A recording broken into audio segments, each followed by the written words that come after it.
Good morning. This is Don V with Truth Be Told, and we have a couple news reports I'd like to share with you this morning. Please remember to subscribe. Most of the people who view my videos are not subscribers, and I'm just trying to get this information out. I don't make a cent from it.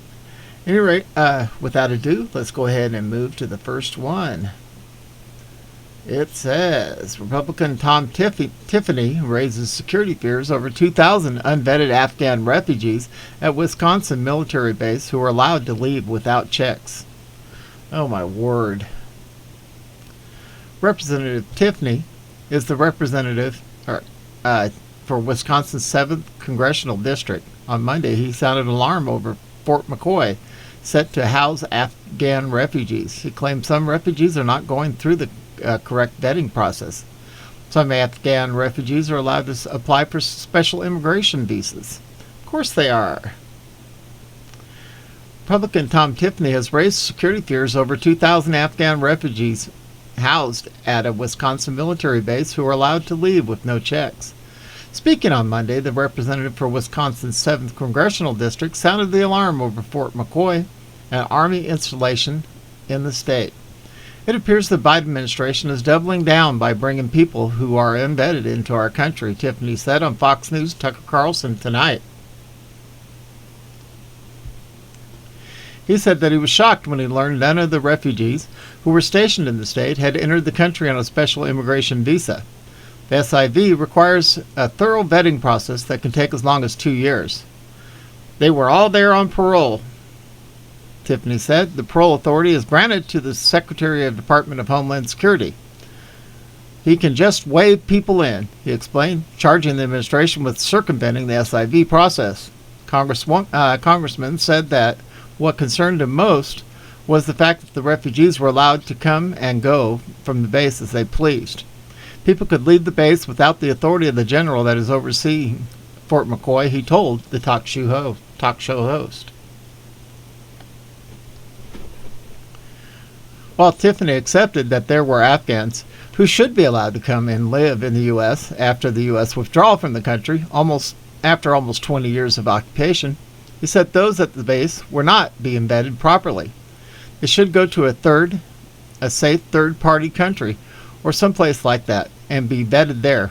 If they get through the vetting, then they should be able to come in, he said. He claimed that in this year's first quarter, 84% of the people in Afghanistan who applied for an SIV were rejected. Just 16% were accepted. He added before accusing the Biden administration of circumventing the process. Got to get those Democrats in here, don't we? Really important.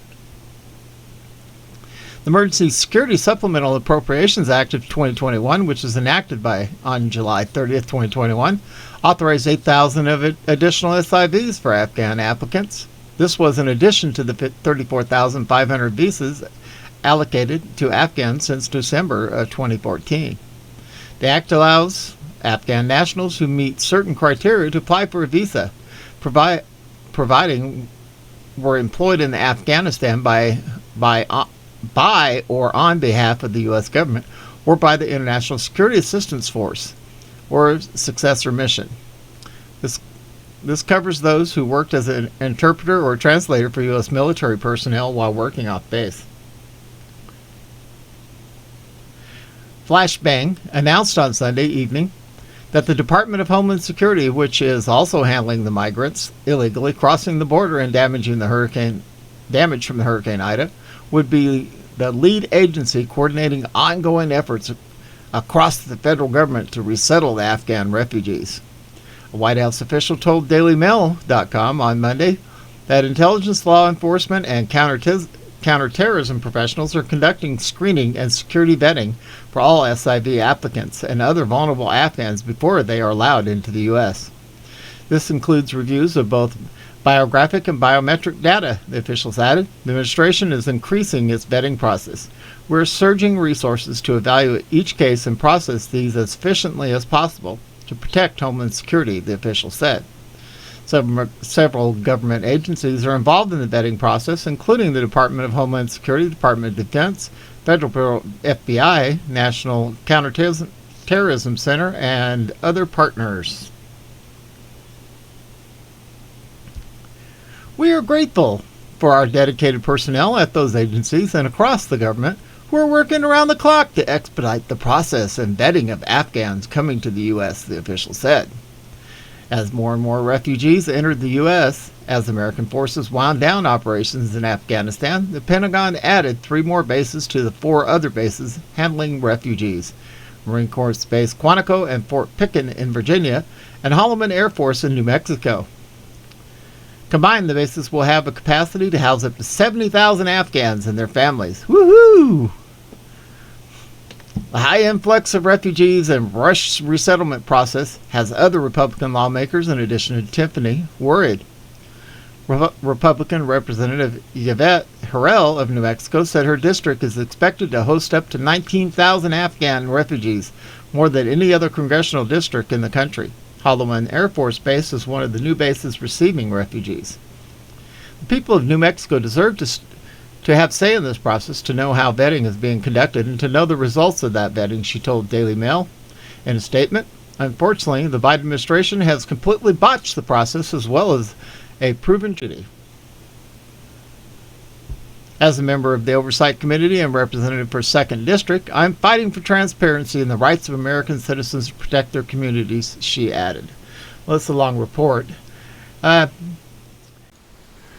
Breitbart, it says 90 retired flag officers call on General Mark Milley, Lloyd Austin, to resign over Afghanistan.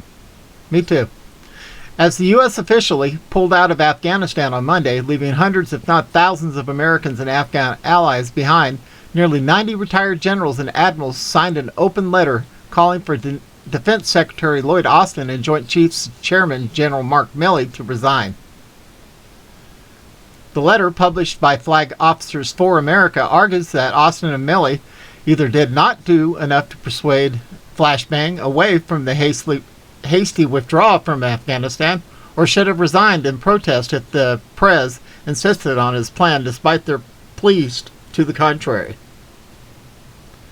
As the principal military advisors to the Commander-in-Chief, President, the SECDEF and CJCS were the 2 top military officials in a position to recommend against the dangerous withdrawal in the strongest possible terms. If they did everything within their authority to stop the hasty withdrawal, and the President did not accept their recommendations, then knowing the disastrous consequences looming, the retired flag officers signers believed these top military advisors should have resigned as a matter of consequence and public statement. With the credibility of the United States in tatters, the letter lamented that the consequences of Afghanistan will reverberate for decades. The consequences of this disaster are enormous and will reverberate for decades, beginning with the safety of Americans and Afghans who are unable to move safely to evacuation points, therefore being de facto hostages of the Taliban. The death and torture of Afghans has already begun and will result in a human tragedy of major proportions. In addition, the loss of billions of dollars in our advanced military equipment and supplies falling into the hands of our enemies is catastrophic. The damage to the reputation of the United States is indescribable. We will be seen for many years as an unreliable partner in any international agreement or operation. Trust in the United States is irreparably damaged. Moreover, now our adversaries are emboldened to move against America due to the weakness displayed in Afghanistan. China benefits the most, followed by Russia, Pakistan, Iran, North Korea, and others. Terrorists around the world are energized and can pass freely into our country through our open border with Mexico and among the inadequately vetted Afghan refugees. The letter concludes by calling for Austin and Milley to resign in the name of holding those in charge responsible and accountable for their actions or inactions. There must be accountability at all levels for this tragic and avoidable debacle, it concluded. During a press conference on Monday, Commander of the U.S. Central Command, General Kenneth McKenzie, confirmed that Americans were left behind in Afghanistan. There's a lot of heartbreak associated with this departure, said McKenzie, and we did not get everybody out that we wanted to get out. Well, guys, we all knew it had to get worse. It had to get bad before it can get better. So just hang in there, keep praying. Know that a lot of things are going on in the background according to all the people I listen to, according to the prophets, some good things are going to be happening real quick and real soon. And we know that Flashbang's not going to be up there for much longer, that's for sure. And Camel Toe is definitely not going to be there. Any rate, hope you enjoyed these reports. This is Don V, broadcasting out of Arizona under sunny skies. Going to have some rain today, so it'll be a cooler day. Hope everybody has a great day, and we will talk to you later. And we are out of here.